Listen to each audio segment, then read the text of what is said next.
Alright, to give you a better understanding how to apply the scaling system here, I'm going to reveal one of my successful campaign. So this is the artist design. I got this idea after looking for Pinterest. I had seen this apply very well to writer's niche, and I was sure this phrase is not trademarked, so I asked my designer to create a new design and sell it to the artist. So when I started this campaign, I was still testing out my system. It is after this campaign is where I really iron things out. I chose this campaign as a case study because while it was a good campaign, which brought me a lot of sales, but I want to show you how we could have run it better by applying my scaling system. So this is the stats on my campaign, and these are the numbers I copied from Facebook ads report. I have the data from day 1 to day 3. So I'm gonna walk you through this report starting from day 1 as if I have just started the campaign, and then I will tell you why I made a decision at that time and what could have been done better. And I will also put a note here. Let's name it review note. What could have been done better? Alright, and in the process of reviewing, we will note down what we should have done to the campaign here. Alright, let's start with the campaign. When I started this campaign, I tested it with 14 interests at the same time. At that time, I have a bigger budget to test, around $100 for one campaign, and I want quicker results, so I started with 14 interests right off the bat. But now, I suggest it is better and safer to start with only 4 interests, because what if it turned out that people don't like your design? Then for 14 interests and with $5 interest each, you would have spent $70 for no sales. For $70, you could have tested like 3 designs or 3 niches, assuming we put $20 for each niche. Okay, let's write the note here. If we were to redo it, we better start with 4 interests only for testing, because it is safer. Alright, you don't want to risk too much for testing a design. You better spread your ads budget across different niches compared to putting all your eggs into one basket. Let's look at the day 1 result. As you can see, a lot of interests here have low CPE, and these 3 are higher. So you see, this is the benefit of single interest ad set, where you can separate performing ad sets from non-performing ones. There are 4 sales recorded by Facebook, but the real sales was 6. And the comments starting from the first day are great. A lot of people tagging their friends and saying wanting to buy it. So let's check the ROI. For $48 spent, I had 6 sales, which is equal to 60. So we write down money in is 48, money out 60, profit of $12, and the ROI is our profit divided by money in times 100%. We get 25%. Alright, so this campaign was in profit, and I was happy with the low CPE here, so I started scaling it. At that time, I put $10 to this low CPE ad set, and for this high CPE, I kept it at $5. Now look at the second day result. Look at how much I had spent here, and I had 27 sales according to Facebook. The real sales was 35. Which was equal to $350. Alright, let's calculate the ROI. Money in, $173. Money out, $350. So the profit is $176.94, and the ROI is 102%. My ROI increases compared to the previous day. It means that I was going to the right direction. So this is how I check my ROI on day-by-day basis to help me make decision. Alright, let's take a look at the decision I made at that time. So at that time, I haven't finalized the system here of putting a $10 ad spend increase on every 1 sale increase. So the scaling method that I ever learned before this was in doing bulk interest, which teach you how to keep scaling up as long as the overall campaign is profiting, and slow down when the ROI is starting to drop, and scaling down when ROI is dropping fast. I had not yet found a system for single interest like what I did. So I just kind of based on intuition, alright, since the ROI is increasing, well, I want to put each of these low CPA assets to $50. But I was also afraid of losing the money if I put too much for the ads, because 10 performing ad sets and times $50 each is equal to $500.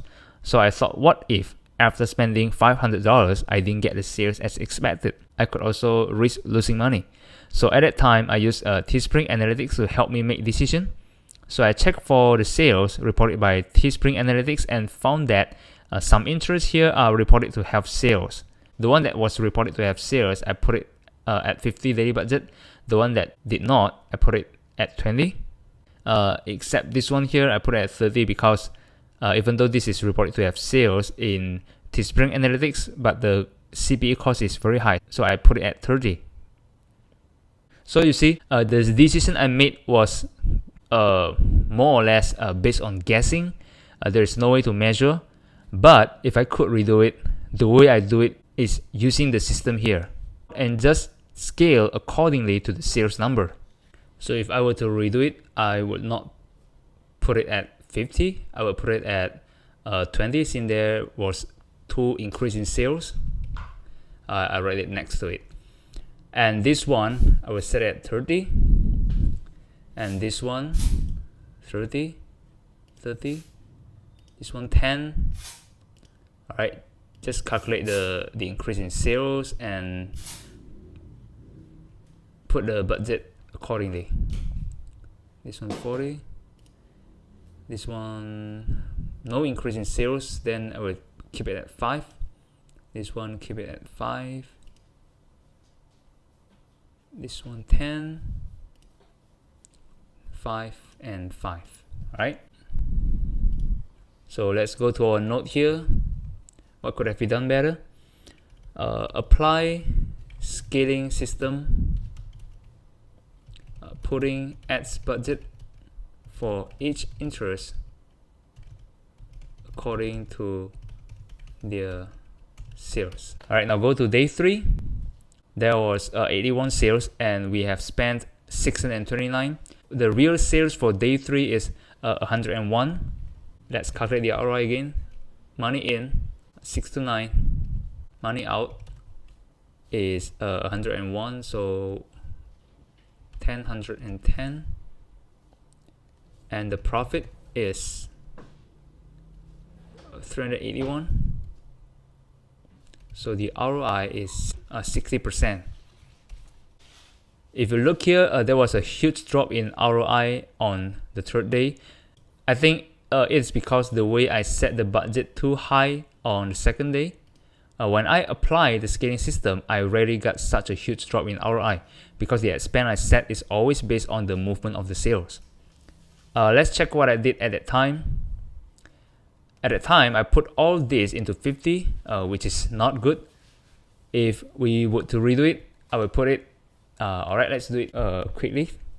So this is 3 to 7, 40, this is 20, 70, 70. Alright, remember to check the maximum audience as written in the guideline here. We should set a maximum daily budget according to the audience size. So for the interest number 4, the maximum the audience is 54,000. So the maximum we should set is only 50, though the sales increase is 7, right? And for this one, 1 to 4 is 3 increase in sales, but this is 23,000, so we set it at 20. This one we set it at 20. And this one 60, 20,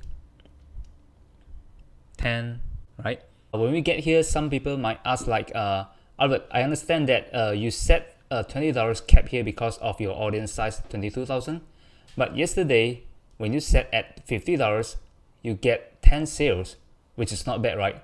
Then why should I put a cap here? My answer to this is, yes, I know, but what if after putting $50, there's no sales? I know there's a possibility that we might get a huge jump in sales when we put high budget, but there is also another side of the coin. there is possibility that you won't get sales, which will result in drop in the ROI, or even worse, losing your money, right? So it doesn't matter if we put the cap here. Remember that the cap here is to make sure that we don't force the frequency to rise too quickly, or which will result in higher CPE. As long as we keep running the ads, we will reach the audience anyway. So the scaling system I teach here is that we set the budget accordingly to the movement of the sales. In other words, the movement of the market. And we cannot go wrong if we follow the market. And I hope it makes sense. Alright, we go to the note here. What could have been done better? Check the audience size and set the cap or maximum budget for the ad sets. Alright, let's check the interest below here. We have spent $20 and there's only one sale here. I should not have killed it. I should have set the budget to $1 and wait for a few days to see whether there are sales coming in. If not, then I can kill it. And then for these two ad sets, I should not kill it too early. This is still in testing phase where we have to wait until $20 spent. Right? For the testing phase, we have to check the sales after $20 spent. Because I think we get more accurate data after $20. Our ad spend is still below $20. It is too quick to decide that an interest doesn't work. Let's put our review note here. Should have set the budget to $1 and wait for 2 days before killing an ad set, and should have tested an ad set until $20 spent before making decision.